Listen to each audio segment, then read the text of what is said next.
Bismillahirrahmanirrahim. Assalamualaikum warahmatullahi wabarakatuh.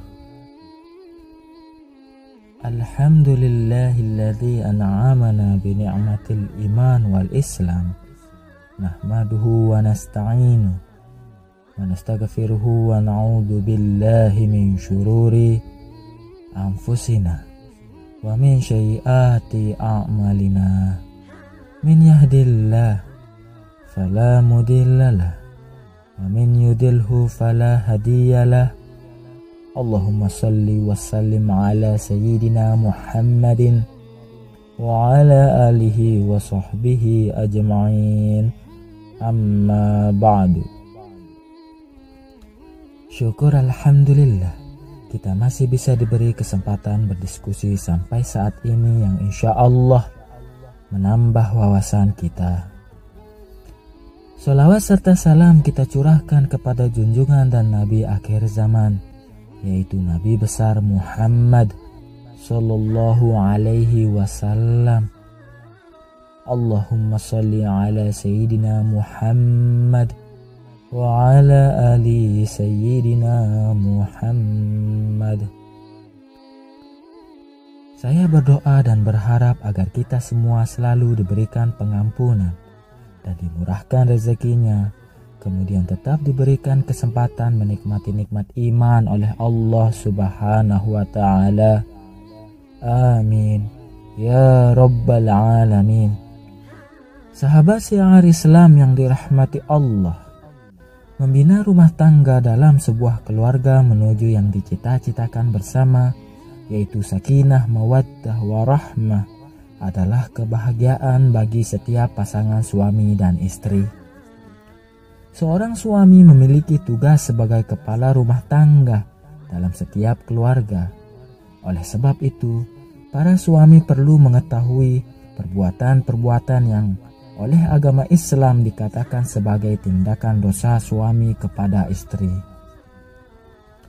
Banyak suami yang tidak menyadari bahwa perbuatan yang dilakukan terhadap istrinya termasuk dosa di mata Allah Subhanahu wa ta'ala. Bahkan perbuatan tersebut sangat dibenci Allah dan dilarang keras oleh Rasul-Nya. Seorang suami harus mampu menjadi pelindung, bertanggung jawab penuh, dan menjadi imam bagi istrinya. Ada beberapa cara untuk membangun rumah tangga yang harmonis dan dicintai oleh Allah Subhanahu wa ta'ala. Salah satunya dengan menghindari dosa-dosa kepada pasangan kita. Kerap diabaikan beberapa perilaku atau perbuatan suami yang ternyata termasuk dosa terhadap istri di mata Allah Subhanahu wa ta'ala. Berikut beberapa kategori dosa suami kepada istrinya yang dijelaskan dalam dalil Al-Quran dan hadis. Di antaranya, yang pertama adalah suami yang tidak mengajarkan ilmu agama. Sudah menjadi kewajiban suami untuk memelihara diri dan keluarga yang dipimpinnya dari perihnya azab kubur dan siksa neraka, sebagaimana dalam firman Allah Subhanahu wa ta'ala yang artinya, hai orang-orang yang beriman, peliharalah dirimu dan keluargamu dari api neraka yang bahan bakarnya adalah manusia dan batu. Penjaganya malaikat-malaikat yang kasar keras dan tidak mendurhakai Allah terhadap apa yang diperintahkannya kepada mereka dan selalu mengerjakan apa yang diperintahkan. Quran Surah At-Tahrim ayat 6. Yang kedua adalah suami yang tidak memberi nafkah. Sudah banyak contoh para suami yang tak malu menelantarkan istrinya tanpa uang nafkah atau uang belanja sama sekali. Padahal hal ini merupakan dosa yang luar biasa. Bayangkan seorang wanita yang telah rela meninggalkan kedua orang tuanya untuk hidup mengabdi pada suami, bahkan rela mengandung anak dan melahirkannya untuk sang suami, namun diperlakukan seperti binatang peliharaan yang terabaikan dengan tidak diberi nafkah lahir, sebagaimana hukum suami pelit menafkahi istri. Sungguh suami telah berbuat dosa besar jika melakukan hal ini. Rasulullah Shallallahu Alaihi Wasallam bersabda yang artinya, seseorang cukup dipandang berdosa bila ia menelantarkan belanja orang yang menjadi tanggung jawabnya. Hadis riwayat Abu Daud, Muslim, Ahmad, dan At-Tabrani. Yang ketiga adalah membiarkan istri bekerja untuk menafkahi. Saat ini, banyak istri yang memilih untuk bekerja demi membantu perekonomian keluarga. Namun, hal ini tentu tidak bisa menjadi alasan bagi suami untuk menyerahkan tampuk kepemimpinan rumah tangga dalam hal mencari nafkah.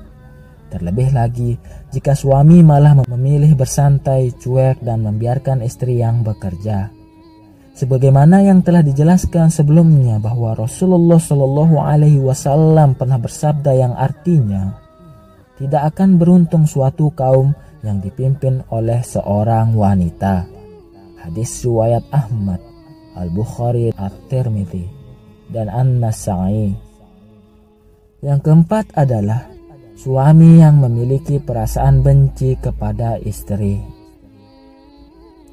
Tentunya, memiliki sifat benci terhadap istri merupakan salah satu bentuk dosa suami terhadap istri.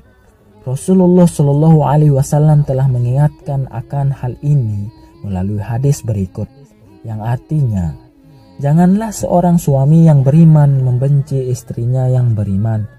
Jika dia tidak menyukai satu akhlak darinya, dia pasti meridhoi akhlak lain darinya. Hadis riwayat Muslim. Yang kelima adalah tidak mau membantu istri. Dalam pekerjaan rumah, tidak sedikit suami yang tidak mau membantu pekerjaan domestik rumah tangga. Padahal Rasulullah sendiri telah mencontohkan untuk membantu istri dalam persoalan rumah sekalipun. Sebagaimana yang dijelaskan di dalam hadis yang artinya, beliau, Rasulullah, membantu pekerjaan istrinya dan jika datang waktu sholat, maka beliau pun keluar untuk sholat. Hadis riwayat Al-Bukhari. Yang keenam adalah menyebarluaskan aib istri. Aib istri tentu juga merupakan aib suami yang harus ditutupi, bukan yang harus disebarluaskan. Sebab jika demikian, maka suami telah melakukan dosa terhadap istri. Sebagaimana yang telah dijelaskan di dalam salah satu hadis yang artinya, sesungguhnya di antara orang yang paling buruk kedudukannya di sisi Allah pada hari kiamat adalah seseorang yang menggauli istrinya dan istrinya menggaulinya, kemudian dia menyebarkan rahasia-rahasia istrinya. Hadis riwayat Muslim.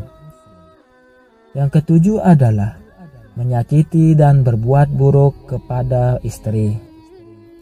Memukul atau juga menyakiti istri secara fisik merupakan bentuk perbuatan dosa suami, sebab wanita tentu merupakan kaum yang harus dilindungi.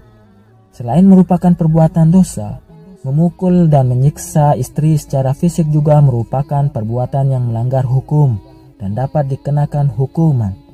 Hal ini sudah dijelaskan pada salah satu hadis yang artinya, hendaklah engkau memberinya makan jika engkau makan, memberinya pakaian jika engkau berpakaian. Tidaklah memukul wajah, tidak menjelek-jelekannya. Hadis riwayat Ibnu Majah.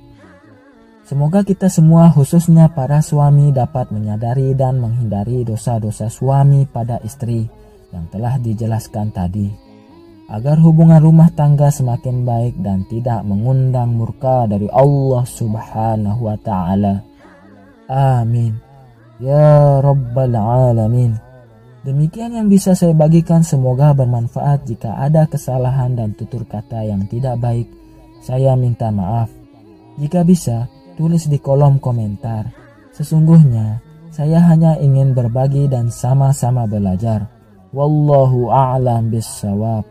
Wassalamualaikum warahmatullahi wabarakatuh.